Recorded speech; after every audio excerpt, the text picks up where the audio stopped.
We have to go as fast as possible today just to keep it under an hour. So I'm unfurling the sails here. We're letting the wind take us as fast as possible across this sea, this sunny sea here. Artist Journal, March 27th, 2023, broadcasting to the world from the ship in my mind in Berlin, Germany. My name is Adrian Pocobelli, and welcome back. Look at this incredible work by Strange Thing. We have no time to waste here, ladies and gentlemen. Look at this awesome work here. This patchwork of luxury. This beautiful patchwork of luxury, this beautiful chair. I mean, this work here kind of has a little bit of a Magritte feel to it, I have to say, particularly Magritte in Time Transfixed. Maybe I'll bring that up super quickly. But he loved the curtains, and he loved this sort of stuff. There's a word for it that escapes me right now.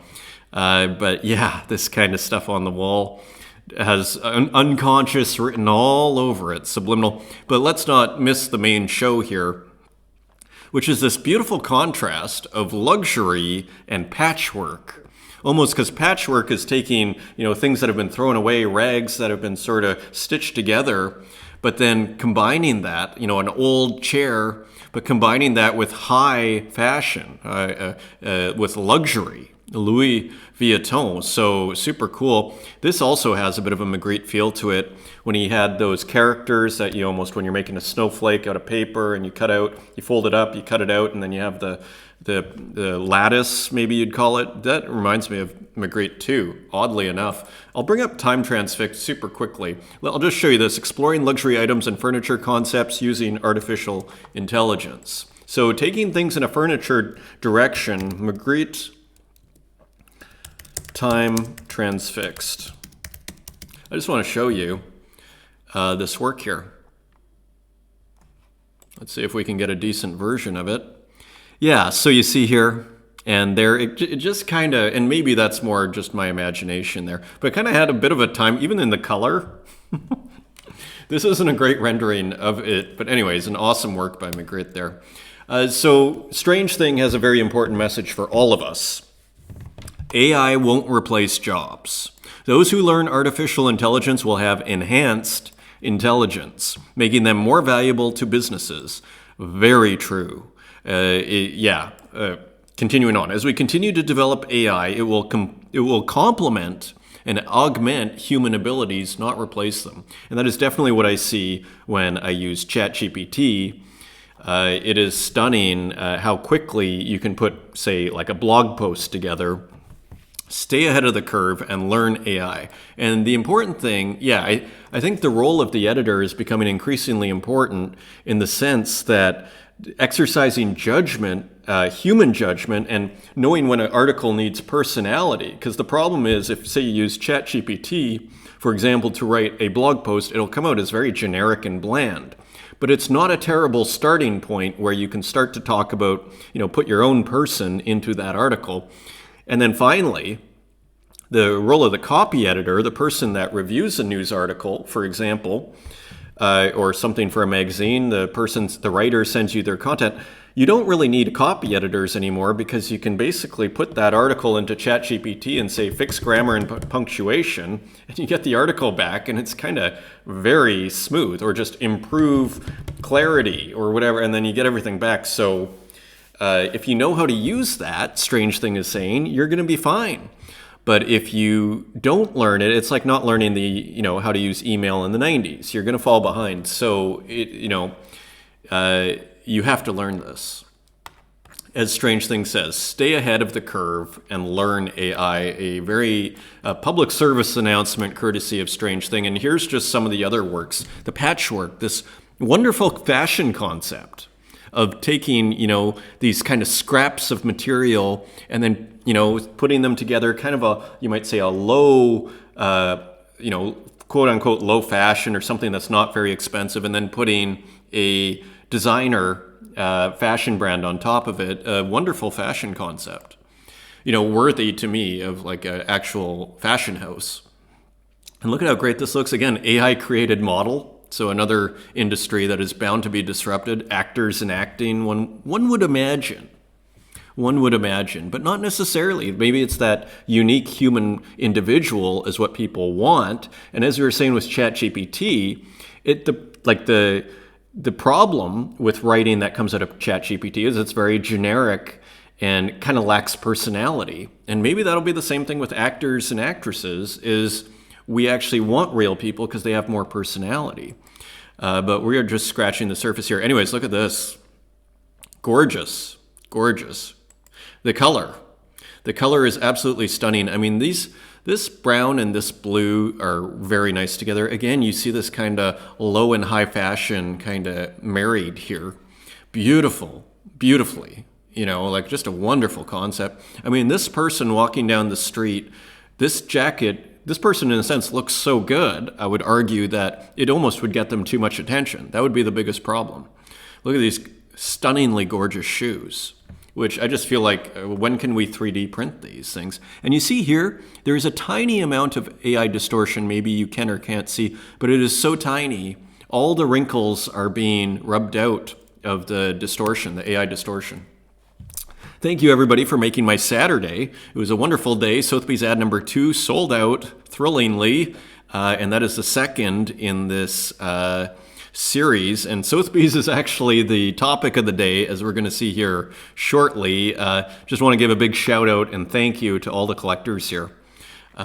Made my day, and again, and you know what I kind of like about this is this date here, 24th to the 30th of March, like we're still in this state.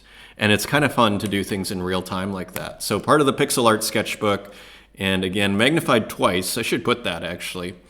Put maybe the original 375 and then put ×2. Still working that stuff out here.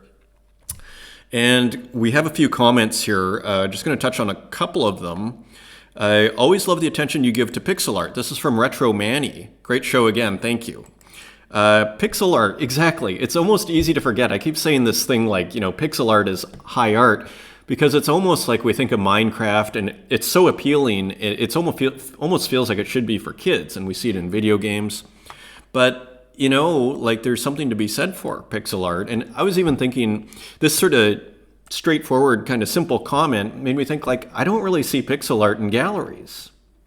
I don't think I've ever seen it, or in a museum. And it's not to say it doesn't exist, but it's not like commonplace. So anyways, I appreciate that comment because it really did make me think of how that might not be that usual. Also from Human Boy, Yaoa's works are physical, I believe made of plasticine. So that is interesting. We're going to see another work by Yaoa today at the end of the show. So for those that were wondering, we weren't sure if it was AI or plasticine. So according to Human Boy, it is plasticine. So that is super cool. And I can't go through everything here, but there's another one that I had to hit because that was the title of the last episode. Arturo Chomchin, AI reverse engineering. It's called textual inversion. We're discussing if you could get the prompt from the image. You show the AI the image, and then can you get the prompt from the image? According to Arturo, it's called textual inversion. And yes, there are a lot of different scripts that do that. It's an inherent part of AI that cannot be separated from prompting. The machine needs to learn in both ways, which actually makes a lot of sense. So it sounds like the machine needs to do that in order to probably evolve. Example, if you want to create a new data set, you absolutely need to write a prompt for each image. Generally, you will use a textual inversion script and eventually review the text. So thank you for that. And finally, Ed Marola. Yes, music was my main job before NFTs. I was working doing sound design and audio branding. So I am not surprised at all because that music is awesome. So thank you everybody for the comments. Unknown collectors. So the market apparently, I'm always feel like I'm the last person to figure these things out. Apparently the market is dipping a little bit. We did see it, as we're going to see in our next post. We did see that with doodles and moonbirds, PFP projects, profile picture projects, which have taken a pretty significant drop down. It seems like a lot of those kind of what I almost tempted to call like mainstream NFT projects are taking a hit right now. And that, remember Grant Riven Yoon's like Triangle? and putting PFPs at the top, generative works in the middle, and then one-of-one art at the bottom of this triangle where the money kind of flows to, if I understood that graph properly. Unknown collector, good morning.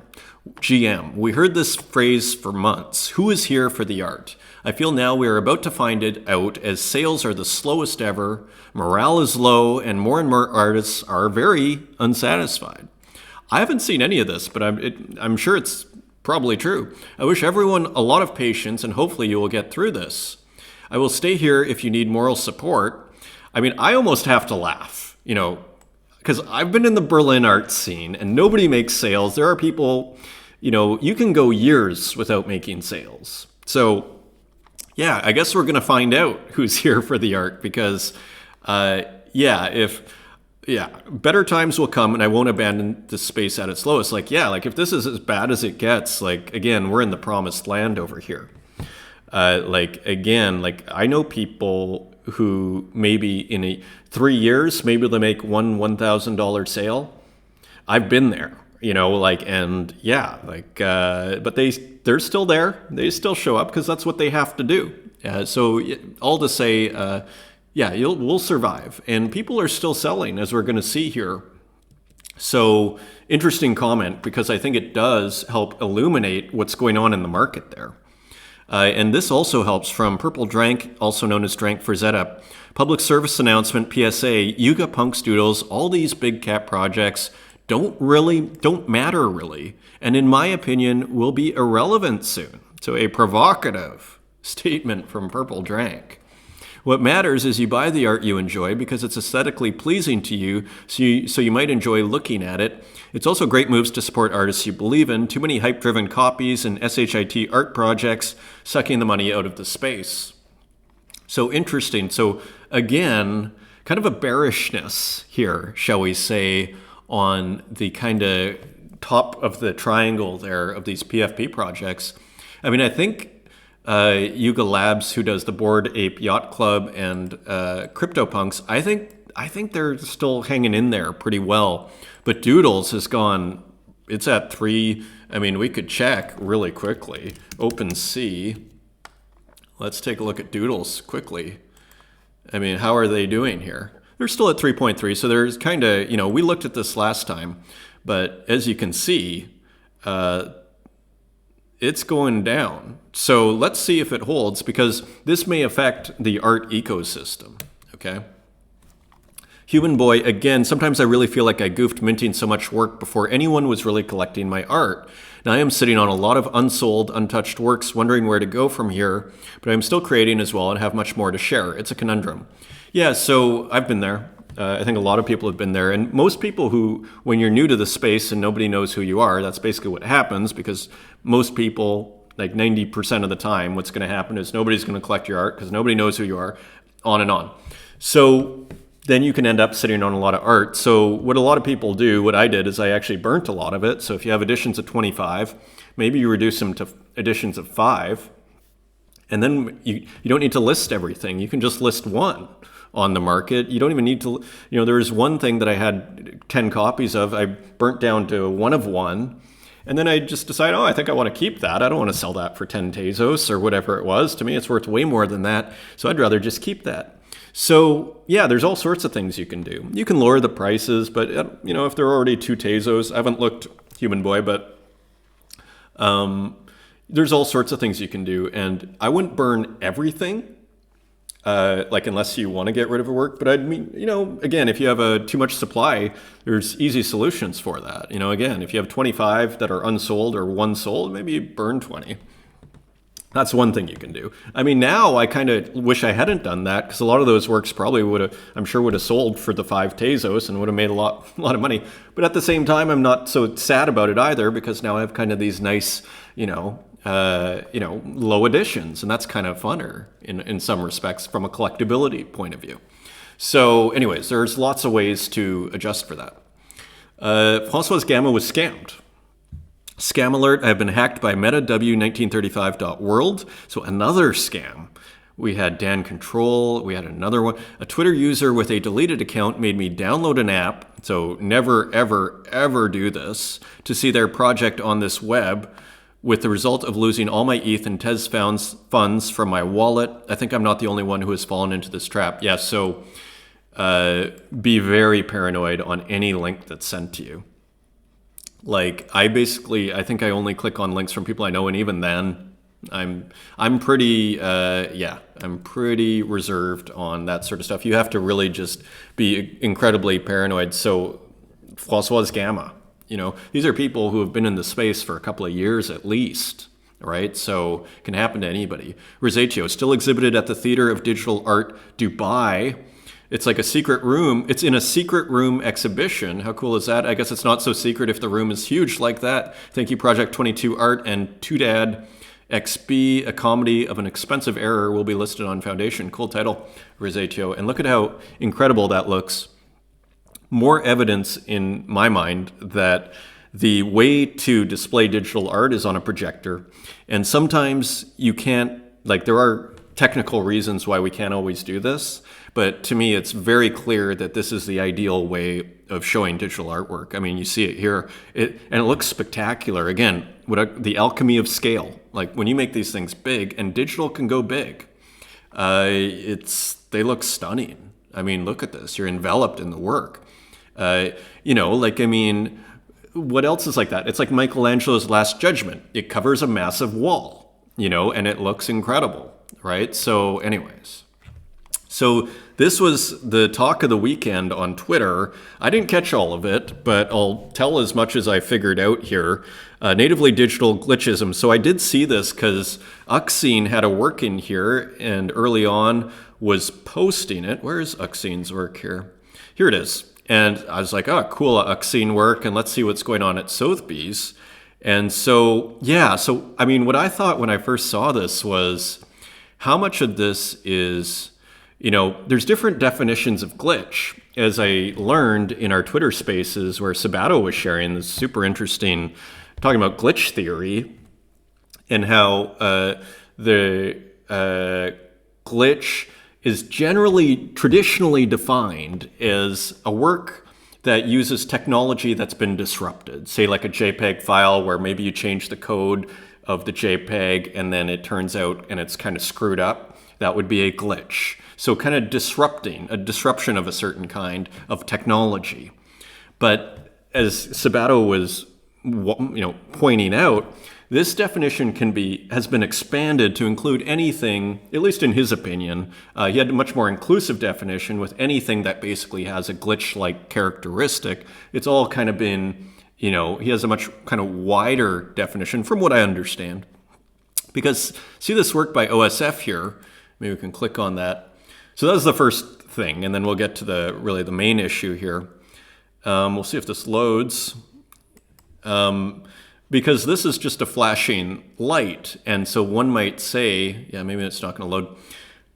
So is this glitch? Is that a disruption of technology? No, so not in the traditional kind of narrower definition, but in the more inclusive, you could say, look, this has glitch characteristics, it's flashing, it's kind of glitching around a little bit. So anyways, so that was the first thing I thought, and then also it's basically all dudes, it's all men, from what I understand. I mean, it's not totally clear to me though. One thing in this space I actually kind of like about this space is the anonymity, because I don't really think about it, frankly, because I just look at the art.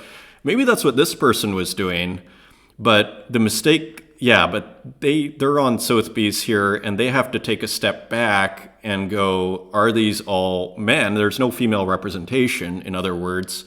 So that became also an issue. So they kind of, and they're, put it this way, this work here by Patrick Amadon, and he's the person that actually led the charge by saying, as we'll see in his tweet here, that he didn't want the work to be shown.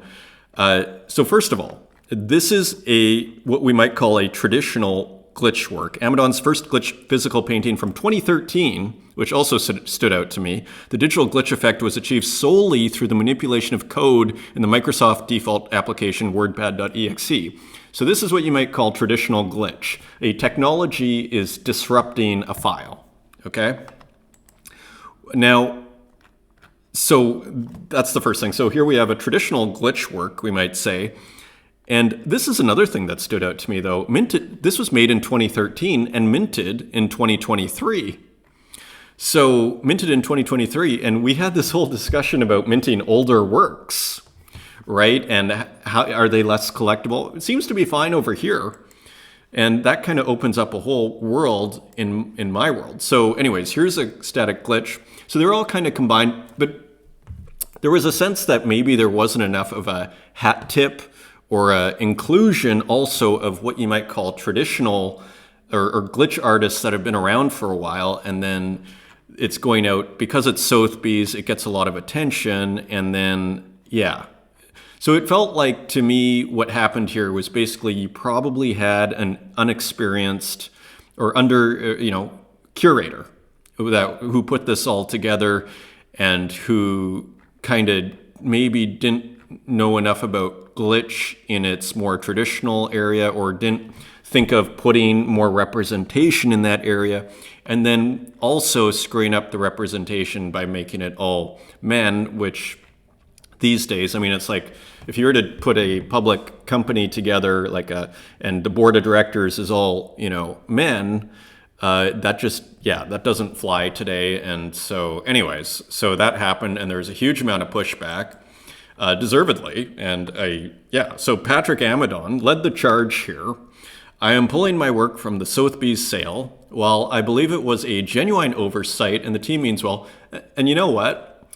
I really applaud this kind of understanding tone, shall we say, because in writing, things can really devolve, as we all know, in writing. So I think it's really great to say, look, I think these people have good intentions, genuine oversight, and the team means well. That is my impression as well. It's just, because it's not in their interest, really, to do this.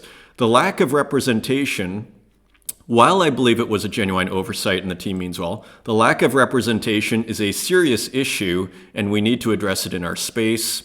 Female identifying artists have played a major role in the glitch movement.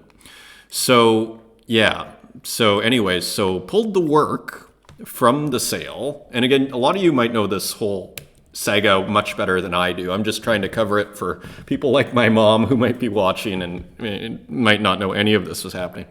Sotheby's metaverse here. So Sotheby's then came out this morning and said, formally, we are pausing it.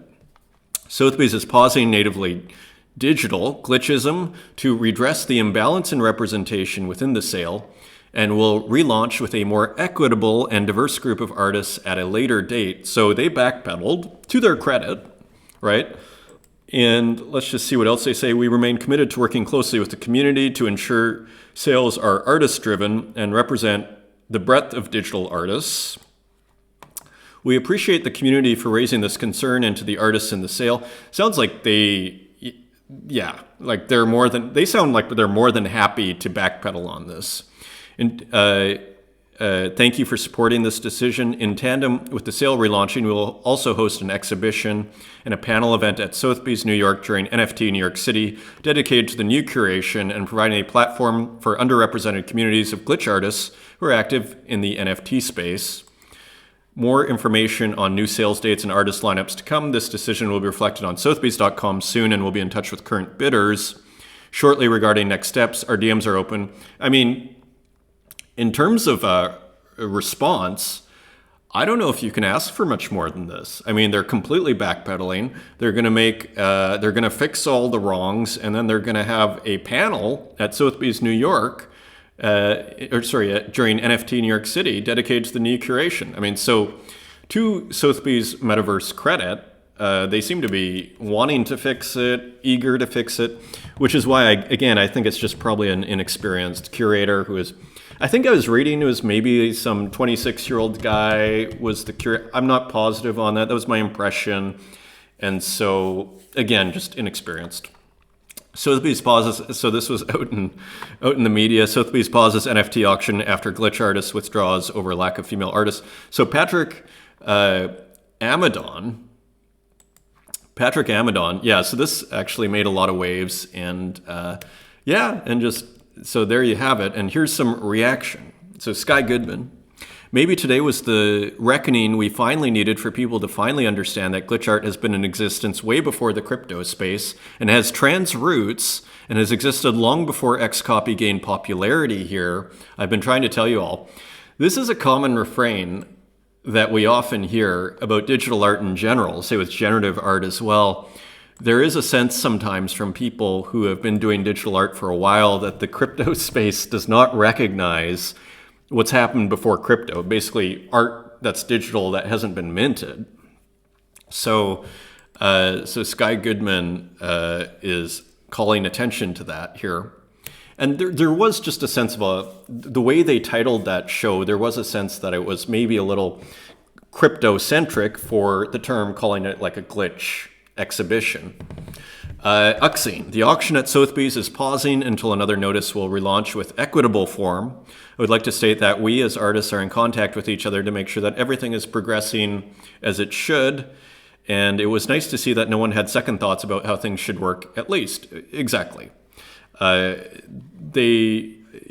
actually impressed at how the whole community, actually, generally speaking, has been dealing with this. With Patrick Amadon's tweet, with Sotheby Metaverse's tweet, with Uxine's tweet, and also pointing out, like, hey, these people are working to fix the situation. We couldn't finish this without Sabato, of course. The whole purpose of art curation is to place works in conversation with each other, and anyone with an ear for dialogue can tell you the difference. Points of views makes for better conversations. Curation is a celebration of difference. Glitch art has been around for almost 50 years, undergoing waves of contribution from artists from around the world. There is no such thing as a singular glitch art movement with protagonists. That is really interesting, isn't it? There's no such thing as a singular glitch art movement with protagonists. That is very interesting. As always, from Sabato, it's an ongoing conversation that changes with technology and time. There's obviously a great glitch art scene that's native to Web3 that carries on the glitch ethos and here he's giving a nod to basically, I'd say Xcopy, maybe Uxine. There's a great glitch art scene that's native to Web3 that carries on a glitch ethos with creative copyright-free works and punk aesthetics, and there are also great glitch artists here that come from other scenes. All of our works deserve to be in conversation with each other.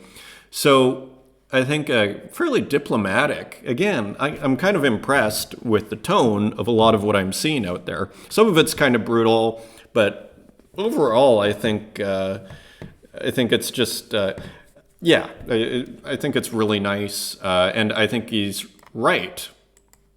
And there could be, I'll tell you what I thought. I was like, where's Sabato? When I was looking at that, even Sky Goodman. When I was looking at the Sotheby's page. You're going to have a glitch thing with crypto artists even, and then, like, where's Sabato? So anyways, finally, Sean Capone, just a reminder, auction houses aren't galleries or museums. So this is a bit more of a harsher take. They aren't places where artists have ever gone for critical validation. Not positive on that. To establish primary markets, I'm not positive on that. To build careers and convene with collectors, I don't know. I know a guy who almost his claim to fame is he sells at Christie's and Sotheby's as a painter, or rely on the scholarship and preservation. I don't know. I've watched videos on YouTube where they seem to have scholars in there, but I'm not positive on that. They don't do this work. I'm not positive, but let's continue. Because I think there's another point that's being made, which is why I'm highlighting this. Auction houses like Sotheby's do not work with artists. They are not sensitive to artists' concerns. The fact that they keep making these boneheaded moves is basic proof of that. They're in one business only, to hype and broker the sale of things that people will pay lots of money for. And I wouldn't be as kind of black or white about it, but at the end of the day, I think this point does hold, which is they're in the business of making money.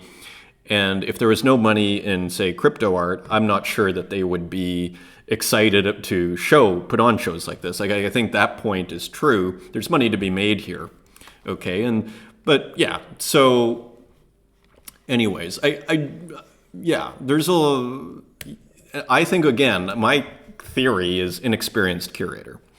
And finally, Haiti Rocket, yo, glitch art, right? So I'd say calling attention to this whole tension between what we might call the narrow traditional definition and the more inclusive definition of glitch art. So beautifully highlighted by Haiti Rocket, edition of 13, let's just see, sold for 13 each on primary. And there's John Cates, who is, I think I'm not sure if he's a glitch theorist, but he's an artist who's been around the glitch scene for at least 10 years, because we saw that video that I think Sabato retweeted with him talking about glitch art in 2011. So anyways, so you see everything here. Back to AI, Carlos Marcial, but it kind of leads to this idea of unrepresented groups. NFTs allowed artists from Latin America, like myself, to tap into a global art market without moving to New York or London.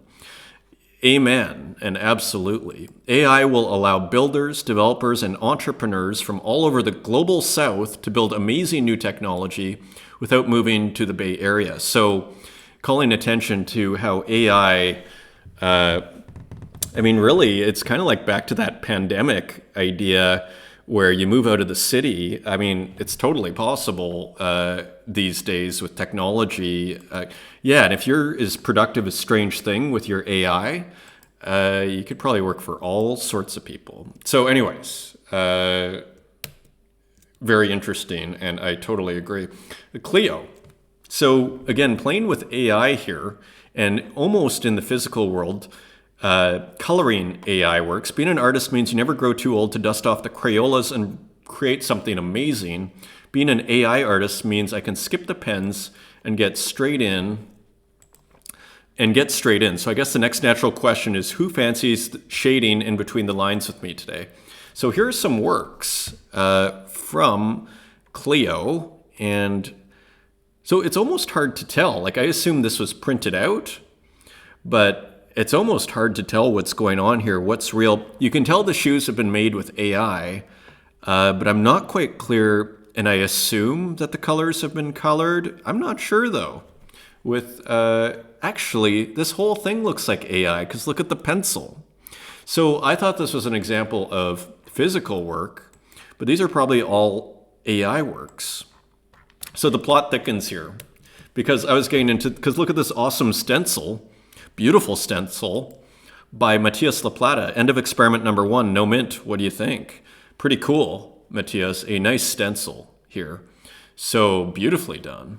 And I think, let me just look. You see the cutter here? So cutting out the paper here. Beautifully detailed. Really nice work from Matias LaPlata in the physical world. And also, he's back. He's working on his next work here, which I think is going to drop today. Sweet Home LaPlata. And here is more details from Matias LaPlata. Tomorrow, new drop, Matias LaPlata Eterno Pixel Soup 10 editions. Stay active. It's one of those grails you cannot have. So anyways, I'm sure. More physical work here, this time from Rinny Fish, who is back. And here you see this work here, which is moving, probably a GIF, someone on a tomato on their phone, rendered in static form in the physical world. So very cool here. Guess selfing tomato is having fun in the nature. Enjoy your weekends, friends. So very cool. Now some digital art at last. Donkey Boy, Some Folks Inherit Star Spangled Eyes. So Hasdrubal W, also known as Hasdrubal Waffle. And this looks like some sort of perhaps crack pipe here, smoke crack, rock the vote. So more mayhem, beautifully done. More gorgeous mayhem here. This beautiful, up here where these kind of wide pixels come through. Gorgeous textures here. You see the light behind the smoke here, the eyes, the different application of text, the looseness, the messiness. Again, a very painterly application here of, digital art, TLDR, and then just these great textures, probably all made within like Mario Paint or whatever the program is. So very, very cool work. Let's just see what happened to that very quickly. Auction sold for $12.34 to AWHEC. Shout out to AWHEC. Another one sent to AWHEC, and then one to Santiago. And there it is. So beautiful work here. Hasdrubal Waffle Yarbles. So another one with some music notation in it. Same gorgeous textures, differently done, maybe even a different software. Again, Hasdrubal Waffle likes to use kids programs, and to massive effect here. So just gorgeous, gorgeous work here.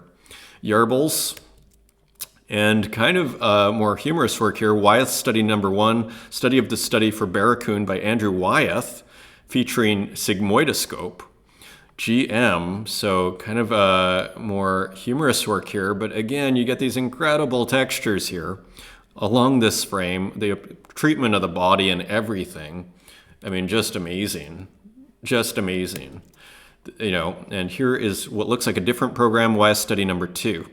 So featuring Arlen Maltby as the bartender.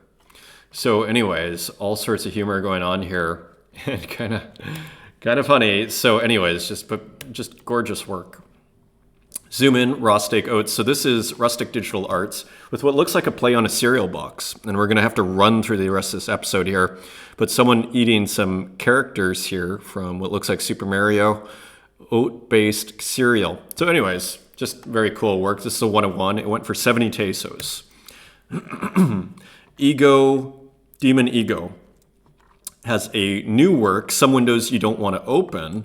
So again, playing with this new series here, and it's really cool, and just all sorts of mayhem here.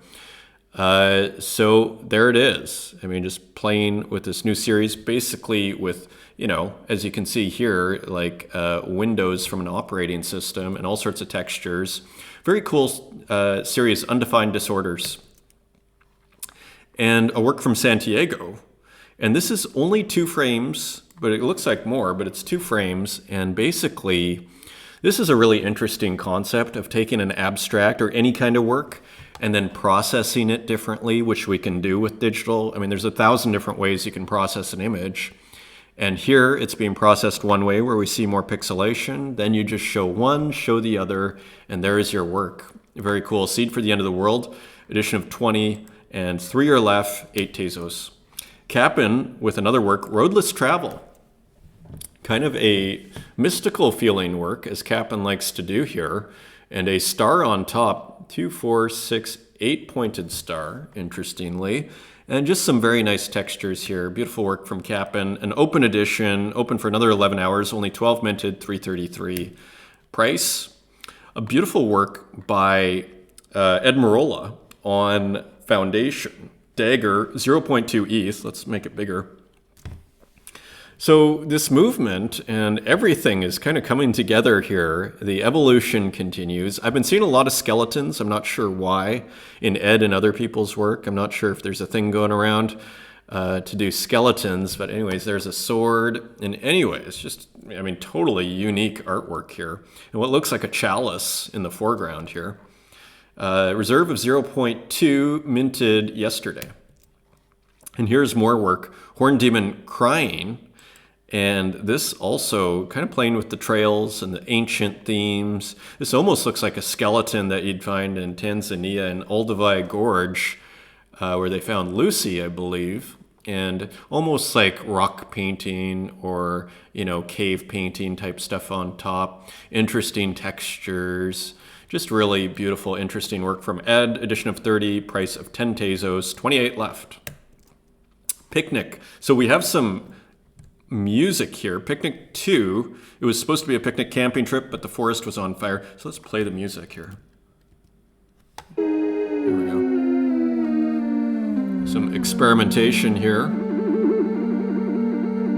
Dramatizing our scene.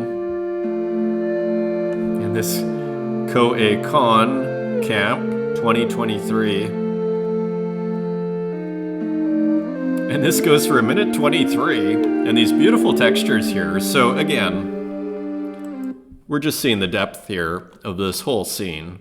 I mean, Hasdrubal Waffle, Ed Marola, Santiago, Sunday at the Skull Park. Here's another work. So these look like more skeletons. So skeletons are in the air. We see some of these sampled brushes with a gradient. Very interesting perspective, almost like video game perspective here at that 45-degree angle. 1 of 1 for 200 Tezos. So that is available. I thought this was interesting too. So he just posted a work in progress. You see the color is slightly different. This is lighter and this is darker. What I also kind of like, just on a reptilian level, was this palette on the side. I almost want to take the palette and put it in, take this palette here, and I almost want to put it in the work beside it or something. It just looked really good. So I was like, oh, let's show that too. And finally, Ed doing, as we learned last episode, make this kind of abstraction and then just add eyes and it's no longer abstract. And there he is doing it stare. Really nice piece here too. Edition of 5 for 30 Tezos. Someone was commenting, I love how you make it full screen. So that is cool. Here, speaking of which, Compusophy, no self. So again, kind of another mystical type of work, pixel art work. I think it's pixel art. Maybe it's generative art. You'd probably need code, and it almost looks like a cylinder that's turning here. So a little bit of op art, you might even say. Look at this stunning piece of pixel art.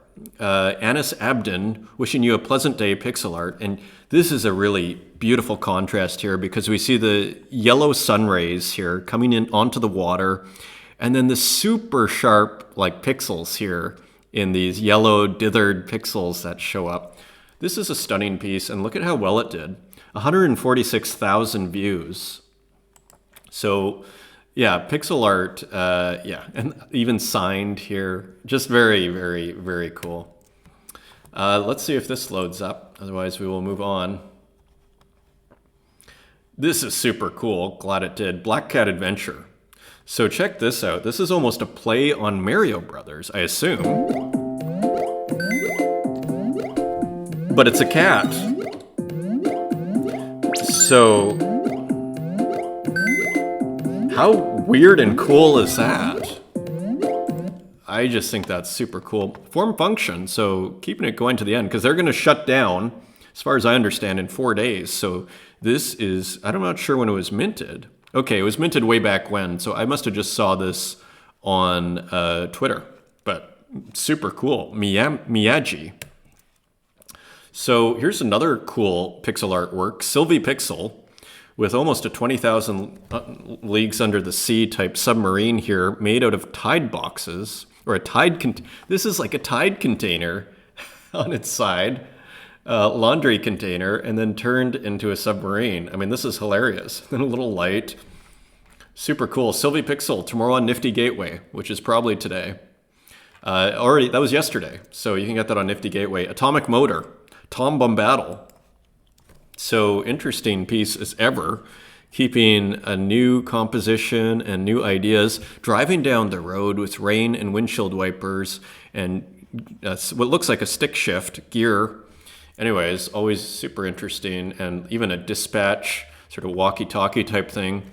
This sold out on primary at how much? 5 Tezos. So pretty reasonable. Quick 110 Tezos for Tom Bombadil. Very cool. Gulchikuter, an artist I'd never seen before, The Red and the Flames.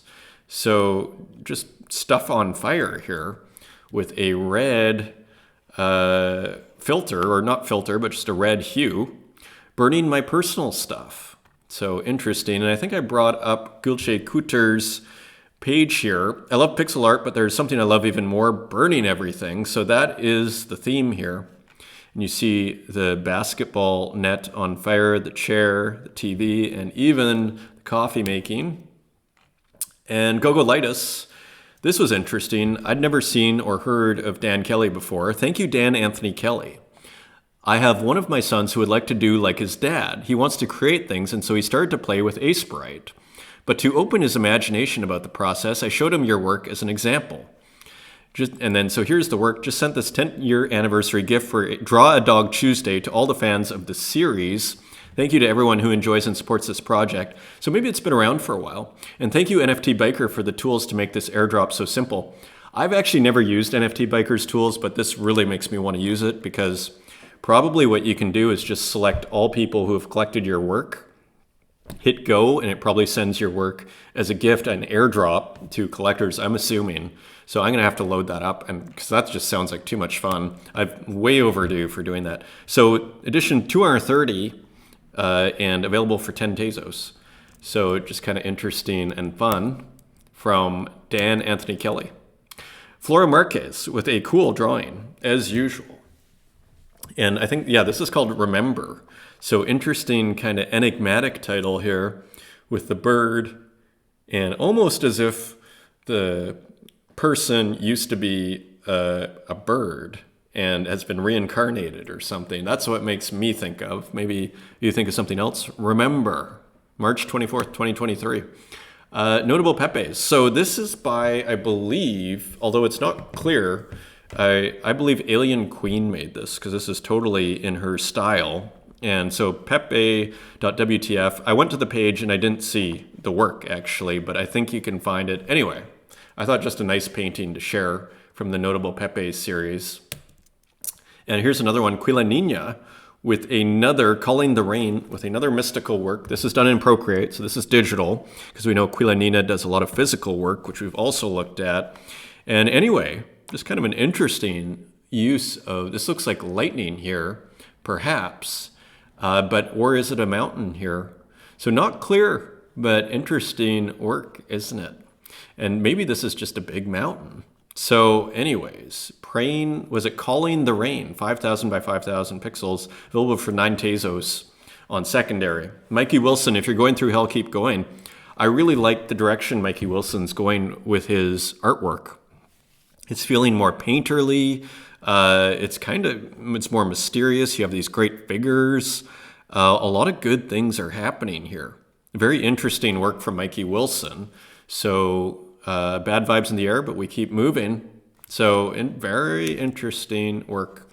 Rare with, I think this is a commission. So a very cool work here with the dog on the chair, Off, I think it's called. I think this is a commission for a collector. So it makes you wonder if this is the work that that collector had bought already. So yeah, anyways, that is the humor. I like the humor in Rare's work.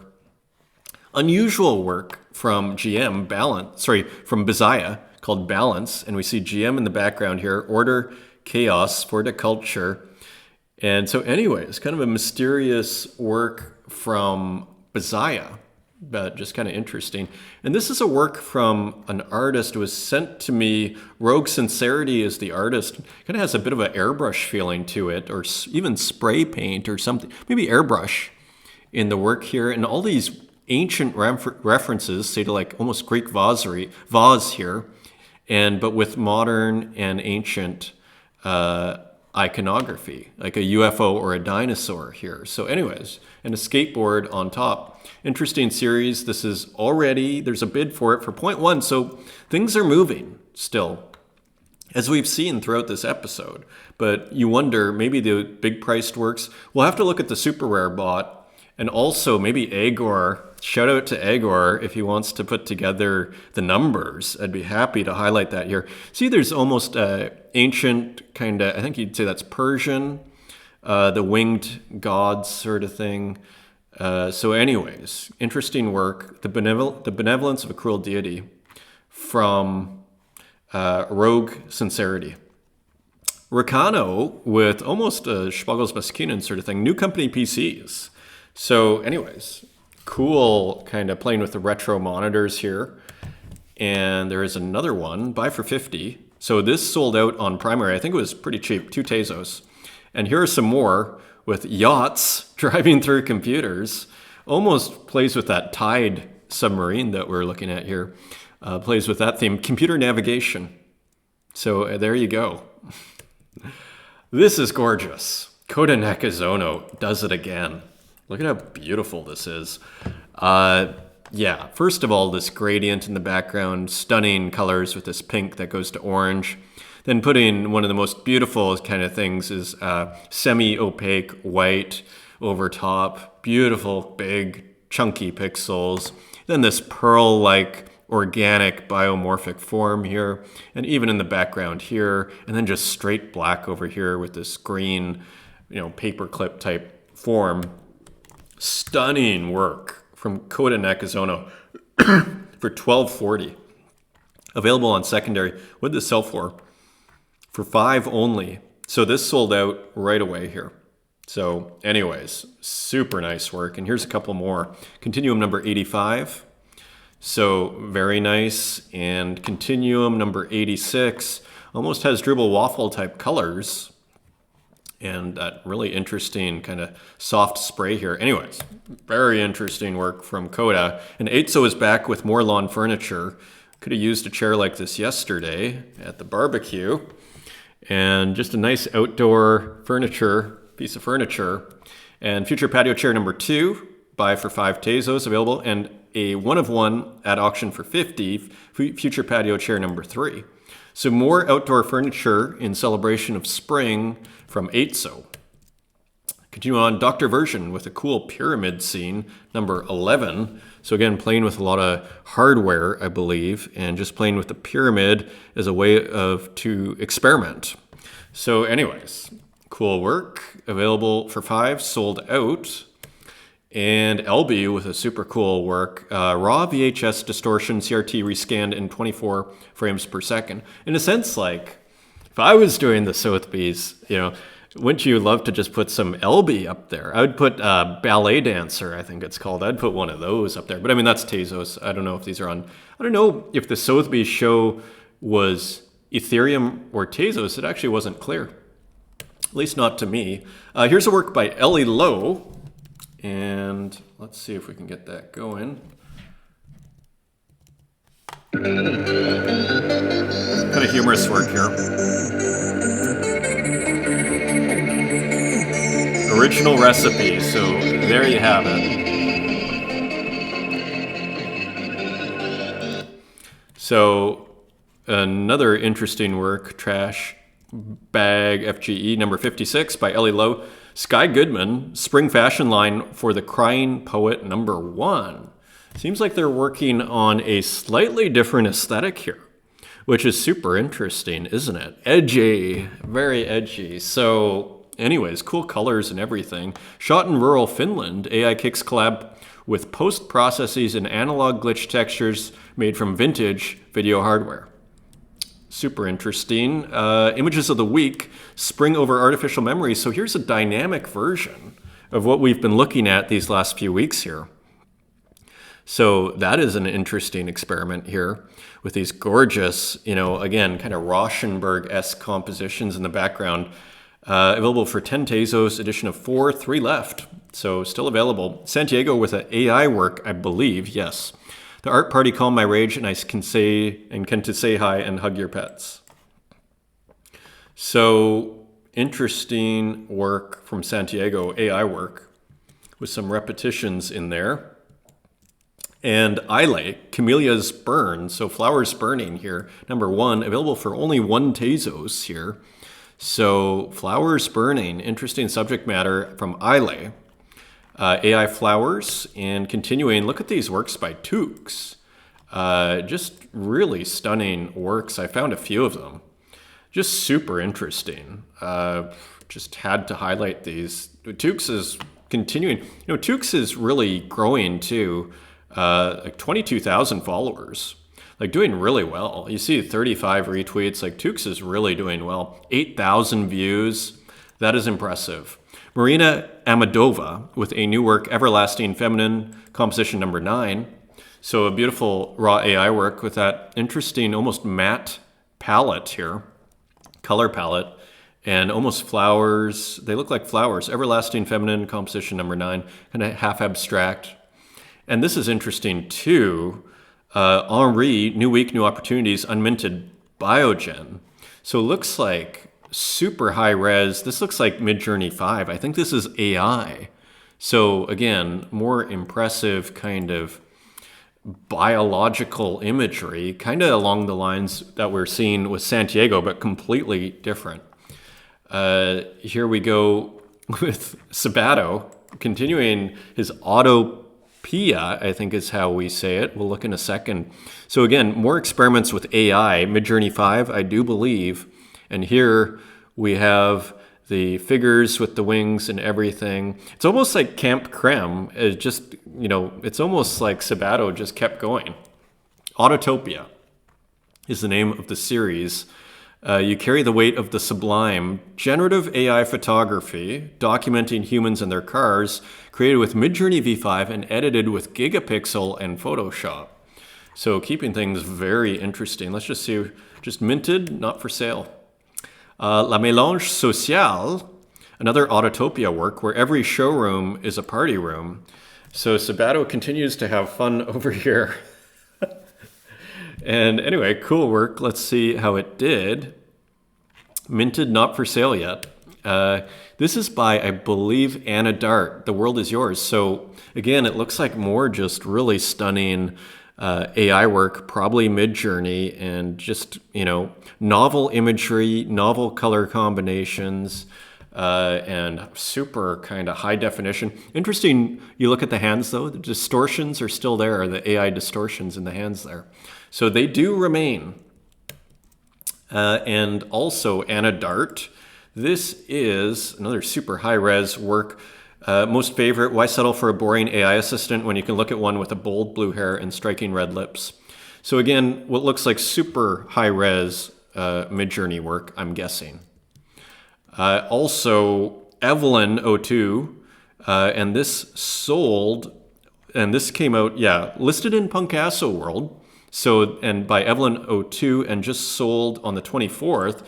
So interesting also here, AI work, I think end painting, I believe. So just interesting work here. What is it called? Decentra Time W3, AI and Digital Painting 2023.